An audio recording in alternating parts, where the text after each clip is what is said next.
पिछले कई दिनों से लगातार सनातन का अपमान किया जा रहा है। उदयनिधि के बयान से शुरू हुआ सिलसिला लगातार जारी है। सबसे पहले उदयनिधि सनातन को खत्म करने की बात कर रहे थे, तो अब ए राजा कुष्ठ रोग और HIV से सनातन की तुलना कर चुके हैं। उदयनिधि के बयान का समर्थन भी ए राजा ने किया है। उदयनिधि के बयान का समर्थन करते हुए कहा कि जो धर्म भेदभाव करता है उसे खत्म हो जाना चाहिए। अब जगदानंद सिंह आरजेडी के नेता हैं, उनका भी ऐसा ही बयान सामने आया है। उन्होंने कह दिया कि टीका और तिलक लगाने वालों की वजह से ही देश गुलाम हुआ था। अब सवाल उठता है कि ये नेता ऐसे बयान आखिर दे क्यों रहे और सनातन का ये अपमान आखिर कब तक होता रहेगा। तो 4 तस्वीरें हम आपको दिखा रहे थे अलग अलग नेताओं की। सबसे पहले आप सुनिए डीएम के नेता ए राजा ने सनातन का अपमान करते हुए क्या कहा। உதயநிதி ஸ்டாலின் அவர்கள் மென்மையாகத்தான் சொன்னார், மலேரியா போல டெங்கு போல ஒழிக்க வேண்டும் என்று. மலேரியாவுக்கும் டெங்குக்கும் சோசியல் ஸ்டிக்மா இல்ல, அது ஒரு அருவருப்பா சமூகம் பார்க்காது. அருவருவாக பார்க்கிற ஒரு சனாதனத்தை சொல்லணும்னா முறைப்படி ஒரு காலத்துல தொழுநோய் இருந்தது, இப்ப HIV இருந்தது. எங்களை பொறுத்தவரை HIV தொழுநோயை போல HIV போல சமூக அவலம் நிறைந்த ஒரு நோயாகத்தான் நம்ம பார்க்கிறோம். ஒன்று. இன்னொன்னு, சனாதர்மத்தை கடைபிடிங்கன்னு பிரதமர் சொல்றாரு. அவர் உள்ளபடியே கடைபிடிச்சிருந்தா இத்தனை வெளிநாட்டுக்கு போயிடக்கூடாது. ஏன்னா ஒரு நல்ல இந்து வெளிநாடு கடல் கடந்து போக கூடாது. உனக்கு ஊர் சுத்துறதே வேலை. சனாதர்மத்தை மீறி ஊர் சுத்துற ஒரு ஆளு சனாதனத்தை காப்பாத்துன்னு சொல்றது எவ்வளவு பெரிய அயோக்கியத்தனம். இந்த அயோக்கியத்தனத்துக்கு இன்றைக்கு அமைச்சரவையை கூட்டி சனாதனத்தை பற்றி நன்றாக பேசுங்கள், பரப்புங்கள்.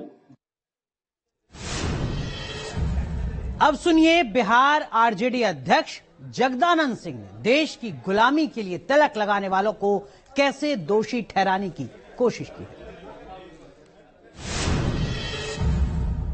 टीका लगा के घूमने वाले ने भारत को गुलाम बनवाया था, और फिर कैसे भारत गुलाम हो जाता है का प्रयास कर रहा है निर्माण की।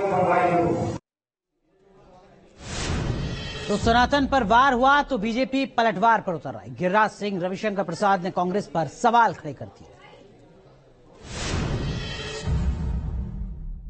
अगर तिलक लगाने वालों ने गुलाम बना दिया तो आज सनातन पर प्रहार हो रहा है। जगदानंद सिंह तलवार लेकर के निकले सनातन विरोधियों को खत्म करने के लिए। सनातन की सहिष्णुता ही सनातन का सबसे बड़ा पूंजी है, और सनातन की परीक्षा लोग ले रहे हैं, और सनातन की परीक्षा ना लें। सनातन धर्म को जाने बगैर सनातन में राम भी पैदा हुए, परशुराम भी पैदा हुए।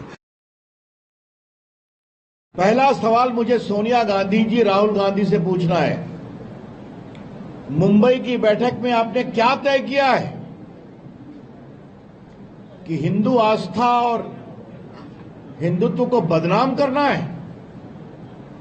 मैं फिर ये सवाल कर रहा हूं, सोनिया गांधी जी आप जवाब दें और राहुल गांधी जी आप जवाब दें। ये बार बार हिंदू आस्था, हिंदू विश्वास, सनातन सत्य, इसके खिलाफ क्यों बेअदबी की जा रही है? तो केंद्रीय मंत्री प्रहलाद पटेल ने भी सनातन के अपमान पर करारा वार किया है। बात करने के लिए केंद्रीय मंत्री प्रहलाद पटेल जी। सर, न्यूज नेशन में स्वागत है आपका। सनातन धर्म को पहले मलेरिया, चिकनगुनिया बताया गया और अब उस पर तरह तरह से हमले किए जा रहे हैं, इसकी वजह आप क्या मानते हैं? डीएमके के नेता वो कांग्रेस के दूसरी पंक्ति के नेता खुलेआम अब सनातन की समाप्ति की वकालत कर रहे हैं। लेकिन कांग्रेस का जो शीर्ष नेतृत्व है वो मौन है और मौन होकर समर्थन कर रहा है। उन तमाम लोगों से मैं सिर्फ इतना ही कहूंगा कि इतिहास को पलटकर देखने की जरूरत है। हजारों साल का हमारा गुलामी का इतिहास है। मुगल आए, विध्वंस किया और चले गए, वो अपने मंसूबे में सफल नहीं हो पाए। अंग्रेज आए, मैकाले ने माना कि इनके मूल को जब तक समाप्त नहीं करेंगे, इनको लंबे समय तक गुलाम बनाकर नहीं रखा जा सकता। तो बीजेपी विरोधी खेमे में भी उदयनिधि के बयान की निंदा हो रही है। संजय राउत उदयनिधि को नसीहत देते नजर आए, तो दूसरी तरफ एआईएमआईएम प्रवक्ता वसीम वकार ने भी सनातन के अपमान पर विरोध जताया। हमें हमारी भूमिका स्पष्ट है। रूल की बात क्या होती है?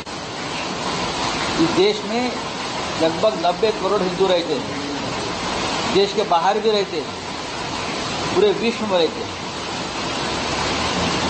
महाराज साहब की कोई व्यक्तिगत राय हो सकती है, उनके राज्य में द्रविड़ संस्कृति की बात हो सकती है, जो कि धर्मों को नहीं मानते, वो उनकी राय है। उदयनिधि स्टालिन का जो बयान आया है सनातन पर, मैं उस बयान का पुरजोर तरीके से मजम्मत करता हूं। धर्म की लड़ाई नहीं है ये लड़ाई राजनीति की है, चुनाव की है।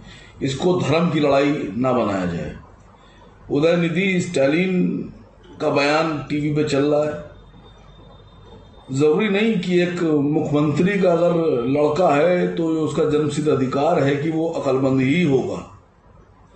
मैं उदयनिधि स्टालिन साहब को ये मशवरा दे रहा हूं कि साउथ की सरजमीन पर भारतीय जनता पार्टी को पांव जमाने का मौका मत दीजिए।